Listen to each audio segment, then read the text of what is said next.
도내 곳곳에서 SRF, 고형연료 제품을 태워 에너지를 만드는 시설을 둘러싸고 갈등이 끊이지 않고 있습니다. 업체는 안전하다고 설명하지만 주민들의 반발은 좀처럼 가라앉지 않는 모습인데요. 새 시설이 들어설 때마다 이런 갈등이 반복되는 이유는 무엇일까요? 오늘부터 SRF 갈등의 원인과 제도적인 한계, 그리고 대안을 차례대로 짚어봅니다. 먼저 최유선 기자입니다. 정읍시 영파동 인근 마을 곳곳에 반대 현수막이 내걸렸습니다. 일반 산업단지에 건립 중인 바이오 SRF 발전소를 반대하는 내용입니다. 주민들은 발전소가 들어선다는 사실을 지난 4월 공사가 시작된 뒤에야 알았다며 대책위원회를 꾸리고 항의에 나섰습니다. 우린 이거 들은 줄도 몰랐죠, 사실은. 그래서 내가 이걸 주민들 데리고 시청에 쫓아간 거예요. 불안은 곧 불신이 됐습니다. 발전소 인근에는 민가가 모여 있습니다. 발전소에 대한 주민들의 불신도 커지고 있는데요. 경로당에는 관련 업체 직원이 출입하면 신고하겠다는 경고문이 붙었습니다. SRF 사용시설을 둘러싼 갈등은 전주에서도 이어지고 있습니다. 주원전주와 천일제지가 SRF 사용시설 건립을 추진하면서 주민 반발과 소송이 진행 중입니다. 고형연료라고 해서 폐기물을 압축해서 만들어다 떼는 건데 거기에서 나오는 그 유해물질이 다이옥신을 비롯하여 SRF는 폐기물로 만든 고형 연료로 이를 태워 전기나 증기 같은 에너지를 생산합니다. 원료에 따라 종류가 나뉘는데 정읍은 폐목재를 이용하는 바이오 SRF, 전주는 폐비닐과 플라스틱 등이 포함된 일반 SRF입니다. 폐기물을 에너지로 재활용한다는 점에서 한때 신재생 에너지로 각광을 받았지만 문제는 소각 과정에서 유해물질이 배출된다는 겁니다. 업체와 전문가들은 기술적으로 관리할 수 있는 영역이라고 말합니다. 지수산업을 억제하는 방법, 먼지도 줄이는 방법 이런 것들을 지금 체적으로 설계하고 있고 이런 것들 운영도 투명하게 공개될 거거든요. 하지만 주민들은 업체를 전적으로 믿을 수 없다며 맞서고 있습니다. 아무리 좋은 필터를 가진 공장을 가동한다고 해도 안 좋은 물질들이 나올 수밖에 없다고 생각이 들어요. 전북은 이미 전국에서 손꼽히는 수준으로 고형 연료를 사용하고 있습니다. 지난해 사용량만 91만 톤으로 전국 시도 가운데 세 번째로 많습니다. 이미 많은 SRF 사용시설을 가동하는 가운데 새 시설이 우후죽순 들어서면서 주민과 업체, 자치단체의 갈등이 되풀이되는 상황. 시설의 필요성은 물론 입지 선정과 허가 과정에 구조적 맹점은 없는지 짚어볼 때입니다. JTB 뉴스 최유선입니다. SRF 시설에 관한 심층 보도 이어서 전해드리고 있습니다. 폐기물을 연료로 쓰는 SRF 발전시설을 둘러싼 갈등이 도내 곳곳에서 불거지고 있는데요. 허가가 난 뒤에야 발전소 건립 사실을 알게 된 주민들은 반발하고 있고 지자체는 사업자와 주민들의 눈치만 보고 있습니다. 강훈 기자의 보도입니다.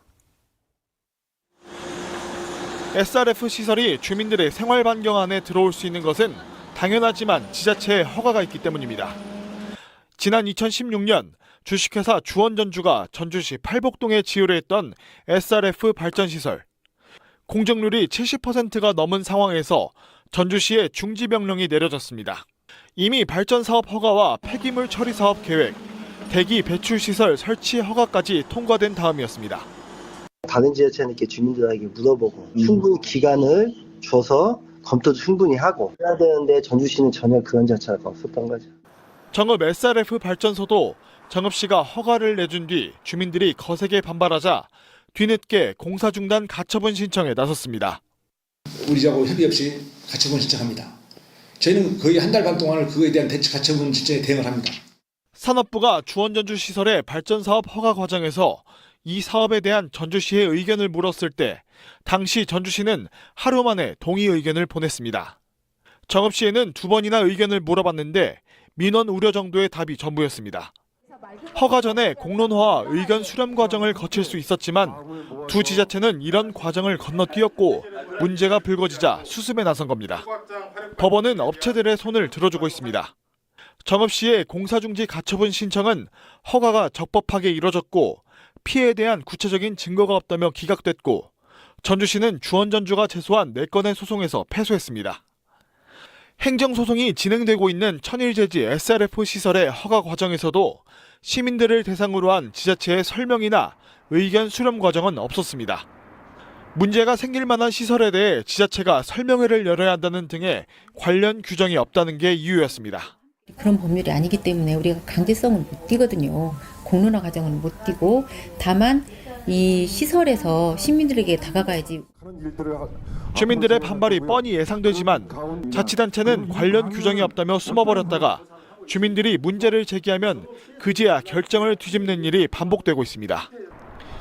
뚜렷한 소신 없이 눈치만 보는 자치단체의 행정편의주의는 지자체가 갈등의 해결자가 아니라 갈등의 원인 제공자가 될 수도 있다는 것을 보여주고 있습니다. JTB 뉴스 강훈입니다. SRF는 전국적으로 140여 곳에서 사용되고 있습니다. 폐기물을 처리하면서 에너지도 얻는 효율적인 대안으로 여겨지기 때문인데요. 이 문제는 관리 체계입니다. 품질 기준은 낮고 환경영향평가 대상에서 제외되는 사례도 적지 않습니다. 심층 취재 최유선 기자입니다. SRF는 쉽게 말해 고체 상태의 쓰레기 연료입니다. 골칫거리인 폐기물을 처리하면서 에너지를 얻을 수 있어 경제적인 대안으로 활용돼 왔습니다. 하지만 소각 과정에서 각종 유해 물질이 배출될 수밖에 없어 정부의 신재생에너지 인정 대상에서도 제외됐습니다.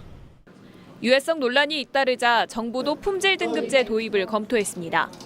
한 5개 정도의 등급으로 사용하고 있다고 하고요. 등급제를 고려하는 것을 좀. 유럽연합은 SRF를 유해물질 함유량에 따라 5개 등급으로 나눠 관리하고 있습니다. 하지만 정부가 실제로 도입한 제도는 품질 향상을 업체 자율에 맡기는 인센티브제입니다. 수은 함유량 등을 기준으로 품질을 평가하고 점수가 높으면 정기적인 품질 검사를 면제해주는 구조입니다. 결국 최저 기준만 충족하면 사용엔 문제가 없는 셈입니다. 이 때문에 우리나라와 EU의 기준을 비교해보면 같은 고형 연료라도 EU에선 저등급 연료로 분류될 수 있습니다. SRF의 품질에 대한 일단 의구심이 되게 많아요. 현재까지 보고로는 이 SRF 만드는 게 굉장히 품질이 오락내락합니다. SRF 자체에 대한 관리 체계도 허술하지만 환경 영향평가조차 받지 않는 사업장이 적지 않습니다. 10메가와트 이상 발전 시설은 환경 영향평가를 받아야 하지만 산업단지에 지을 경우엔 30메가와트까지 그 기준이 더 완화됩니다. 하루 100톤 이상 태우는 폐기물 소각장은 환경 영향평가 대상이지만 SRF는 발전 시설로 분류돼 그 이상을 소각하더라도 발전 용량 기준에 따라 평가 대상에서 빠지는 겁니다. 이 때문에 도내에서 갈등을 빚고 있는 그린파워와 천일제지, 주원전주 모두 법적 의무 대상에서 빠져 환경 영향평가를 받지 않았습니다. 동네 주민들한테 알 권리를 줘야 할 거 아니에요. 이 시설에 어떤 시설이 들어오며 환경에 어떤 문제가 있는지 그런 내용은 전혀 모르죠. 환경 영향평가를 받지 않으면 주민들은 배출물질의 종류와 양, 주거지에 미치는 영향 등을 사전에 알 수 없습니다. 현재 관리체계론 SRF의 안전성을 담보할 수 없는 만큼 보다 체계적이고 투명한 관리 방안이 필요하다는 지적이 나오고 있습니다. JTB 뉴스 최유선입니다. SRF 시설을 둘러싼 갈등과 제도적 문제점 짚어드리고 있습니다. 현행 제도에서는 기준에 미달하면 환경 영향평가와 주민 의견 수렴 절차를 거치지 않아도 됩니다. 이 같은 규제의 틈새가 결국 지자체와 업체 간의 소송으로 이어지고 그 부담이 고스란히 주민들에게 남고 있다는 지적이 나옵니다. 심층 취재 강훈 기자입니다. 전주시 팔복동에 있는 한 경로당입니다. 천일제지는 SRF 소각장을 짓기 위해 지난 2023년 이곳에서 주민 설명회를 열었습니다. SRF 소각장에 대한 설명은 이때가 처음이자 마지막이었습니다. 한번 했어. 그 설명인가 뭔지인가 한번 했는데 우산 준다고 막 사람들 막 우산 가져가라고 했잖아. SRF 소각장 건설을 적극적으로 반대하고 있는 송천동 주민 대부분은 건축 허가가 통과된 뒤에야 이 사실을 알게 됐습니다. 가장 주민과의 갈등이 대립되고 있는 그 지역이 아닌 그 지금 현재 천일제지 측과 가장 가까운 그 지역의 주민들과의 대화로 이루어진 걸로 알고 있습니다. 주민 설명의 개최는 법으로 규정돼 있지만 언제 어떻게 누구를 대상으로 해야 하는지는 정해진 게 없습니다. 환경영향평가 대상이 되면 지자체 검토와 협의, 사업계획 공람과 설명회 등을 반드시 거쳐야 하고 그 방식도 정해져 있습니다. 하지만 천일제지 SRF 소각장은 기준에 못 미쳐 대상에서 빠졌습니다. SRF 발전소를 추진했던 주원전주도 비슷합니다. 당시 9,900kW로 발전시설을 신고해 환경영향평가 대상에서 제외되자 논란이 일었습니다. 이 때문에 환경오염 우려가 큰 SRF를 연료 자원이 아닌 폐기물로 보고 모든 시설을 환경영향평가 대상에 포함해야 한다는 주장이 나옵니다. 열을 생산을 하든 아니면 다른 에너지원으로 쓴다고 해도 그거는 원료 자체가 바뀌는 게 아니기 때문에 저는 폐기물로 봐야 된다고 했습니다. 지난해부터 시행된 전북자치도 환경영향평가 조례를 개정하는 것도 방법이 될 수 있습니다. 조례를 조금 더 강화시켜서 환경 문제만큼은 전북이 제대로 하고 있고 또 그것이 기업이나 주민들에게 또 둘 다 이익이다 이런 것들을 좀 강조하면 좋을 것 같아요. SRF 시설을 둘러싼 논란이 반복되고 있는 만큼 주민 참여를 의무화하고 자치단체의 관리를 강화할 수 있는 제도적 보완책이 시급한 과제로 남았습니다. JTB 뉴스 강훈입니다.